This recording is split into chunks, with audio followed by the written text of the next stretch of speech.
All right. You ready? Yeah, All right. Hey, everyone. Welcome to Amped for Women Conversations around women's wellness from your atypical professionals. I'm Amy Simo, joined by Mary Rodgers. We did an intro last time, a little intro to the podcast. So today we wanted to dive into our backgrounds a little bit more so you can understand our journey through health and wellness and how it led to a career shift for both of us into the health and wellness space later in life. So Mary is going to talk a little bit about her journey today. So, Mary, go ahead and tell us about your background and your, health and wellness journey and what kind of led you to where you're at today. sure. Most of my background is in restaurants. My husband and I ran a restaurant locally for the owners for several years, and that was a lot of fun. Um, Most of my fitness or wellness or what I understood at the time was really aesthetically driven. And then over time, especially once we had our youngest daughter, once COVID hit and lockdown happened, I kind of over time started to realize that my current lifestyle wasn't really sustainable. And once I started to hit some aesthetic goals, really started to question if those goals were fulfilling or not. And what I ultimately resolved was that they weren't. And I wanted to do some deeper work into um, what true wellness means and what true health means. And I also really wanted to start to encourage others to kind of reach their full potential and empower them through exercise. That was a real confidence booster for me, kind of discovering my abilities, my capabilities through the dedication of a daily workout. And that just really changed my brain. So I wanted to help others do that. And that even led further into the question of fulfillment and how that leads to wellness and really what wellness actually means to me. So, sometime a little after COVID, I decided to do a lifestyle shift and decided to get certified as a personal trainer and started working right away. And I really enjoyed it. Um, but as anything, things evolved and those questions still lingered. And, I started to form those answers a little more and I started to dig deeper into what my real passion was. And I really found a calling that has always kind of been in my life, which was to empower other women and to help them feel better about themselves. And exercise was just a great avenue for me to be able to do that. So here I am today, a certified personal trainer, certified in women's specific fitness. And I also am certified in stretching and flexibility. And I work with women of all ages. I've worked with, girls of adolescent age, and I have clients even into their 80s and women who at all life cycles, all stages of life, and all different challenges with their body and with their mindset. And to me, that has been like the biggest kind of stone to overturn in this whole journey is that it's really about mindset. Um, and without mindset, you can't have real wellness. So there I am now. Yeah. So, okay. So you talked about, your journey to find what true health and wellness is. So what do you feel like that kind of looks like for you now? How would you define wellness, and what is your true health look like? It's such a good question. I was thinking about that before we got on. So, wellness is really going to be different for each person, right? Wellness is going to be different for the same person at different points in their life. Um, for me, the biggest synonym that comes to mind for wellness is balance. Like, I have to have balanced hormones, I have to have balance emotionally, I have to have a balance of physical rest and physical activity. Um, and like stress regulation. So if I can feel balanced to the point where I feel present in every moment and I'm not trying to complete this task of the moment to get to the next thing, um, that feels well to me. And exercise is a really big part of that. But a lot of us are um, intimidated by exercise, intimidated by nutrition, intimidated by taking care of our physical bodies. And so we just never get started, or we kind of like search with the wrong goals in mind. And so we never actually achieve that feeling of balance and wellness. So that's kind of what I'm always striving for right now. And it's a struggle every day. And it's, well, some days not a struggle, but it's a daily practice, right? Like I have to practice every day. Am I being present right now when I'm playing with my family? Or am I just trying to get this moment over with so I can start on my next task, right? Am I entering into this like big high intensity workout when I know that my body is like, hey, maybe this isn't what you need right now? Or am I sinking into the couch when my body's like, hey, I need you to push yourself a little bit right now? All of those things. And we can talk about that around nutrition as well. So wellness to me is really about balance, and that's going to look different for every person and for each person at different phases of their life.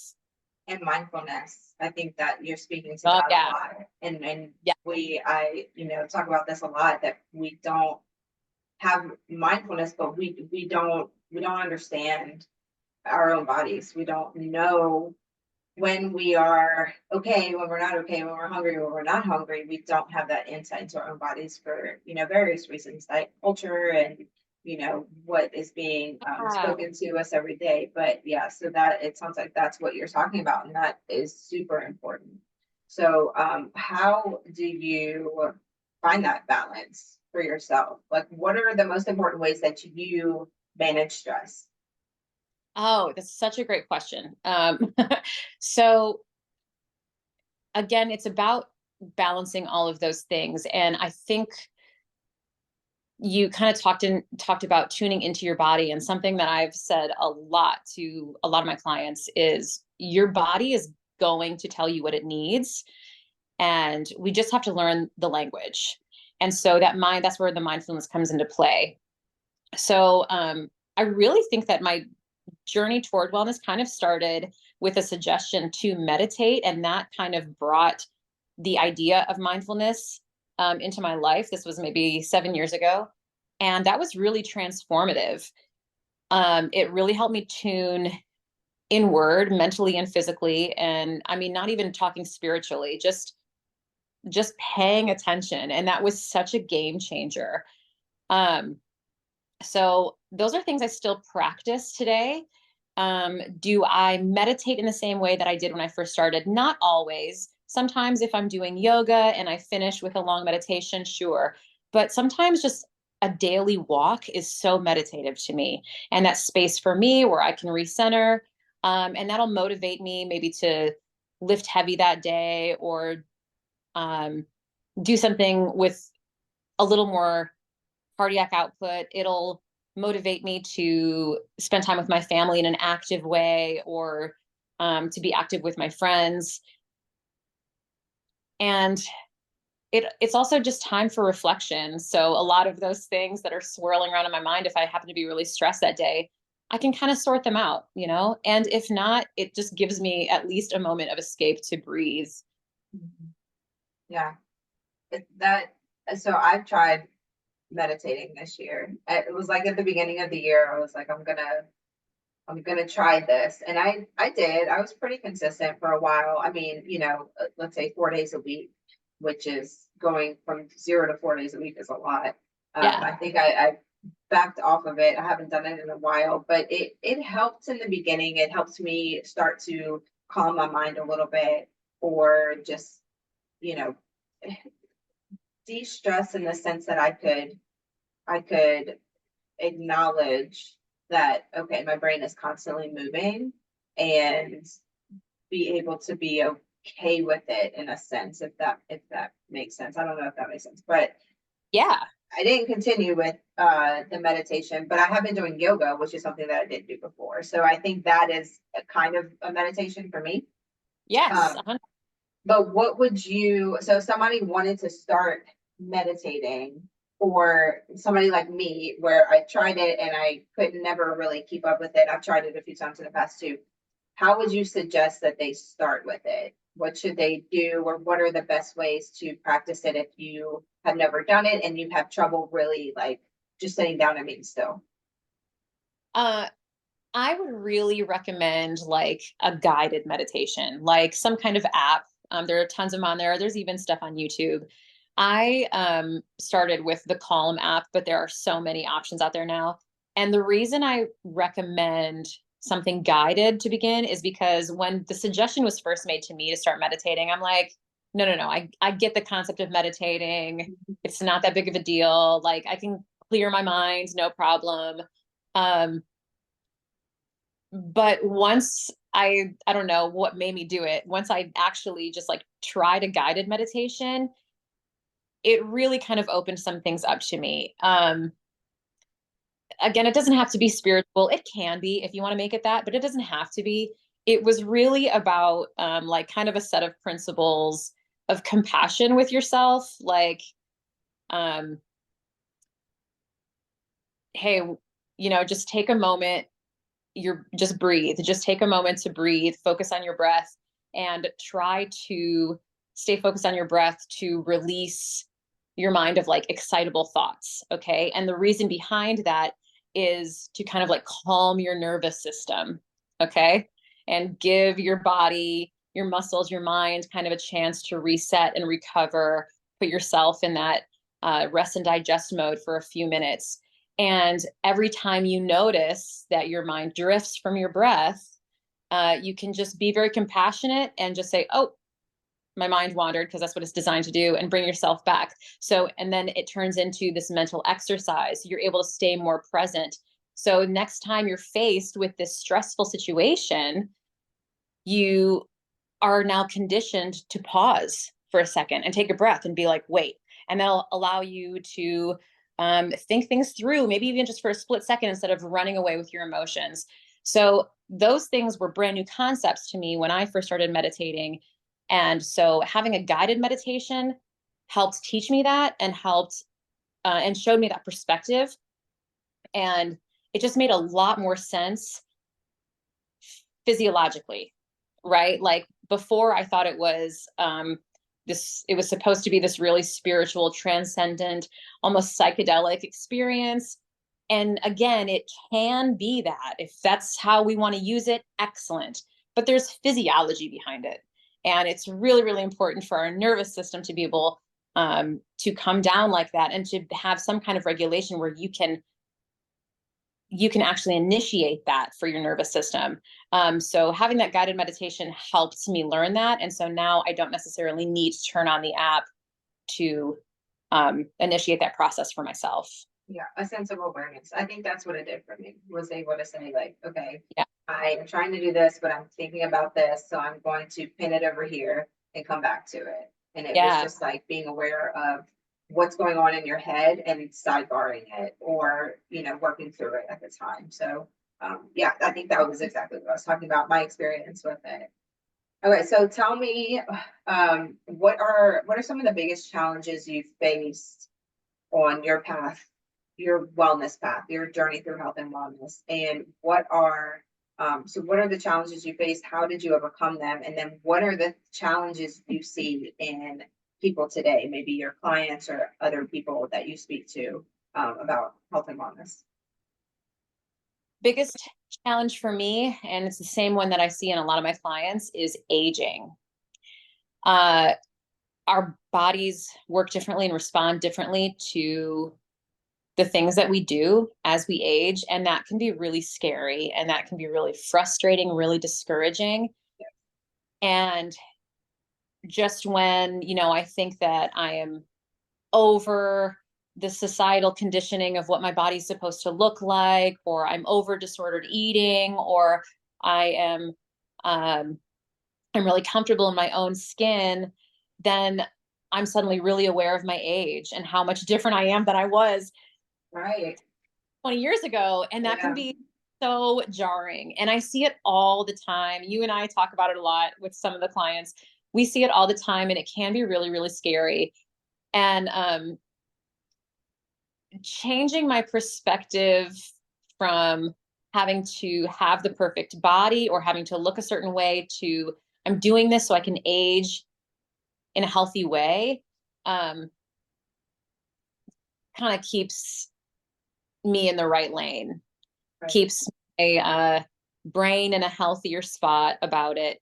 So it's not so aesthetically driven. It's really about like an intrinsic motivation to age better so I can live a more fulfilling life. So I have more memories with my family, so I can be more joyful and less stressed. And then an awesome bonus is that you do feel better about the way you look. Mhm. So it's just kind of a win-win-win.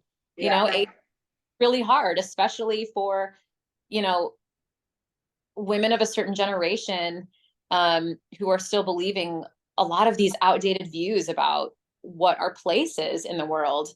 Um, and and I just want to change that. Like a big mission for me is to help women navigate menopause, because there wasn't a whole lot of support around that. And so imagine your aging body not understanding that, and then plus you're going through menopause.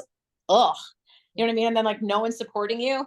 So um, you know, those are really serious and stressful life phases that we have to go through. So um, navigating that, just like keeping my eye on the prize, but educating myself has been paramount in being able to keep my mindset right in that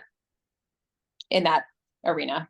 Yeah. And I hear people almost every day say something like, well, I know what I need to do. It's a matter of doing it. And sometimes I'm like, but do you really know what you need to do? Or are you thinking back to something you did when you were 23 and now you're 35, and that is not going to work for you the same way? Yeah, Because as we age, our body changes and different things are going on at a physiologic level. And not to mention now you have a decade or more, years of added stress to your body, which impacts how your body functions. And so sometimes that's why there is no cookie cutter answer, yeah, right? right, It's all bio individual. That's why there's no cookie cutter answer, because just like something that you do may not work for me, well, what I did 10 years ago may not work for me now right. because things change. Well, and let's also talk about the fact that as you go through different seasons of your life, your day-to-day life looks different. I mean, something that might have worked for me in my 20s might have worked really well, A, because my body was different, but also B, I didn't have a family to take care of. You know? So when your whole day is taken up by playing all these different roles, you know, parent, spouse, for a lot of women, they're taking care of their elderly parents. They're also working full time, doing all these things. It's kind of hard to prioritize your health. And then, like you said, you think you know what to do, but do we really? And then you just get frustrated, and then it's a really bad cycle, right? And then just again, add aging to that, compounding all of that stress. Man, that's a hard hole to dig out of. Yeah, yeah. So, what advice would you give someone who's just starting on their journey or trying to get out of that cycle? Two things.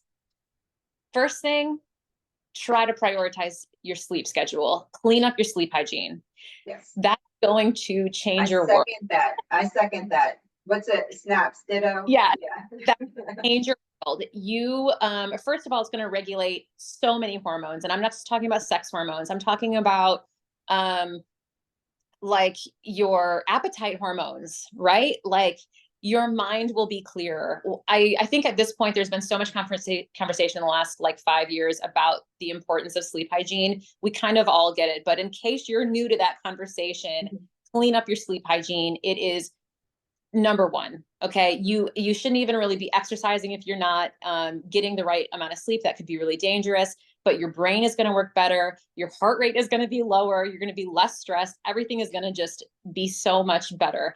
Now, having great sleep hygiene can be a real luxury. Not everybody has the luxury of having an excellent sleep routine.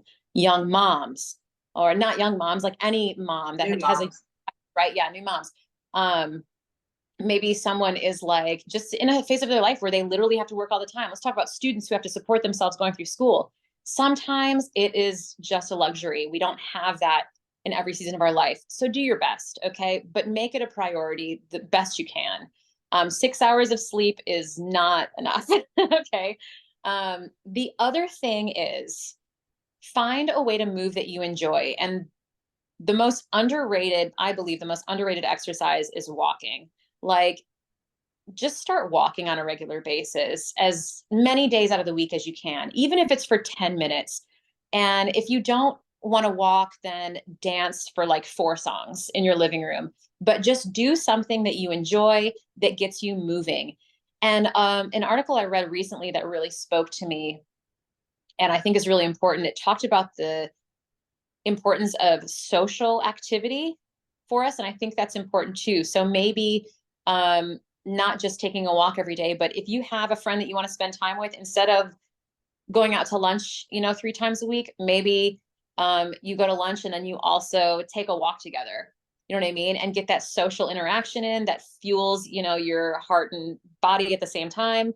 And it also gets you in the practice of moving. And if you get in the practice of moving and you start to fall in love with movement, then I just truly believe that you're going to fall in love with more things in your life. Your life is going to feel better.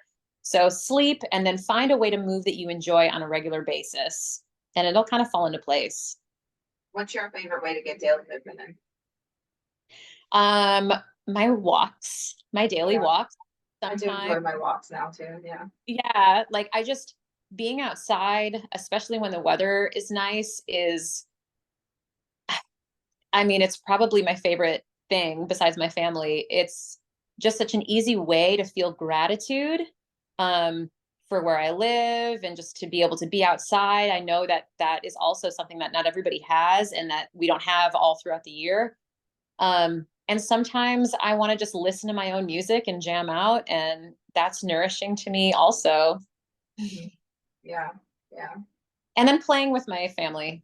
That's my other favorite way. If I can like have family time at the same time, then yeah. And that's with your husband and 2 daughters. Yes. Yeah. One older, one younger. Yeah. What is big age difference and 2 different, completely different times and life too for those 2.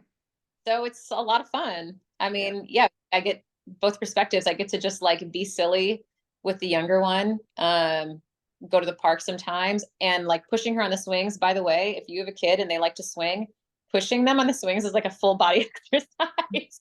We spent all of COVID just swinging, and I got so much work in. The older one has been wanting to work out with me recently, and it's just been like my favorite thing. So we've been enjoying that.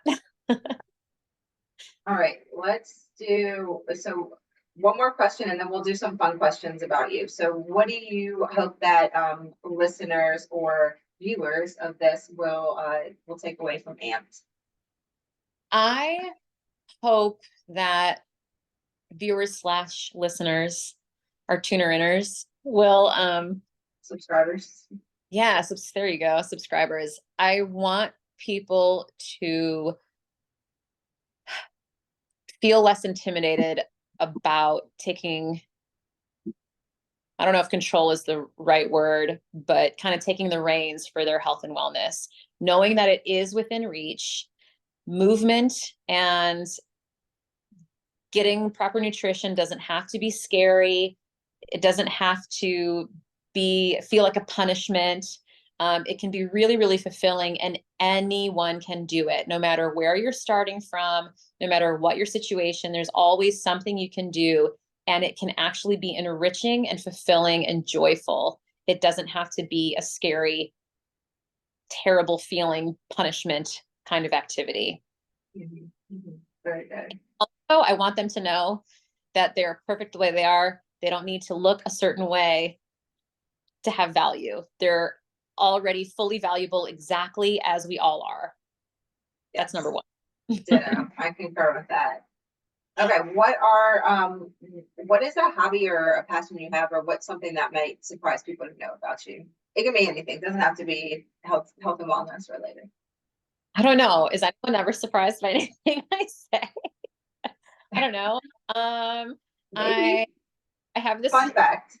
always, my husband's in the other room, so he's probably gonna laugh at me when I say this, but I mean, like, I always wanted to be a singer, even though I don't think I'm very good. So I'm Me always too. pretending that I'm a rock star. Me Um, too. we Same. didn't we? Yeah, same. Uh, Absolutely same. yeah, I have an obsession with cult documentaries. There you go. Okay. Fun. Like true Yeah. crime, but just cults. Was that? Like true crime documentaries, No, but on the I, cults. that can be interesting, but Yeah. cults. Like, I'm a Okay. cult expert. So if anyone out there has any questions about cults, or if they think they're in a cult, just ask me and I'll let you know. I've That's got what the people are going to take away. That's what people are going to take away from this. Am I in a cult? Let me go ask Mary. yeah. I don't know what she said about exercise, but I gotta know. cool. What is something on your bucket list? Um, to travel the world. Anywhere specifically, or just the whole world? I want to go everywhere. Yeah, and I feel Everywhere. like so. Yeah, I want to go everywhere. Yeah. What is a guilty pleasure of yours? Is that a weird question? I feel like people ask me that, and I'm like, I don't know. Um, it is not a weird question, but I have feelings about it. I feel like I shouldn't feel guilty about things that bring me pleasure. That's true. That's There's good. a, it's a treat, and but if I was to answer that question, it would be Okay, called doc. documentaries. Okay, so what if we rephrased it? What if the question is, what is something that people might say is a guilty pleasure, but you describe as a treat? What is something that you treat yourself with? Okay. Repeatedly watching episodes of Friends and Full House. I love that. I love that. I think I've seen Friends so many times. I could probably just tell I you the could, script. I know everything about every character on the show. It's just the show. I We're made also, right? We're I also, made my husband watch it with me recently. We watched the whole series, and he from the beginning was like he was just kind of anti Friends because everybody loved it so much or talked about it, and he secretly loves it now. He's a does. fan. Yeah. Of course he does. You can't not love it. It's so great. All right. Well, is Hey, there anything else that you want to touch on or share before we go? um, I will probably say this in every episode that we do, which I just want to share my driving mission, which is always just to help others feel better about themselves, especially through exercise, especially women who are aging. And just to repeat, what you look like right now is perfect, and you have your full value at whatever you look like at any time in your life. And whoever makes you feel bad about the way you look is a jerk. Those people are not nice, or they may not realize the damage they're doing. But people are not allowed to place a value on you based on how you look. Yeah, well, what's the quote is what people say or think is a reflection on them, not on you, right? Yep. And that's super important. And I think people was talking about this the other day, like, you look at people or you think people are looking at you or judging you, but most of the time they're not because they're thinking about themselves and judging themselves, Yeah. like as much as you're thinking about yourself, everybody else is just thinking about themselves and everybody's concerned. So yeah, just be you and be happy and be comfortable. But Yeah. now you've gotten to know Mary. So we'll do a separate episode if you want to get to know me. Yeah. Anyway, so thank you guys for watching. We hope you enjoyed it. And I also want to apologize if you hear some pitter patters behind me because my dog has been walking around. He doesn't like it when I'm talking out loud, so he usually leaves the room and just paces back and forth. But thanks again for watching. Subscribe to see more, and we'll see you on the next episode. Of Amped. Bye, guys. Bye.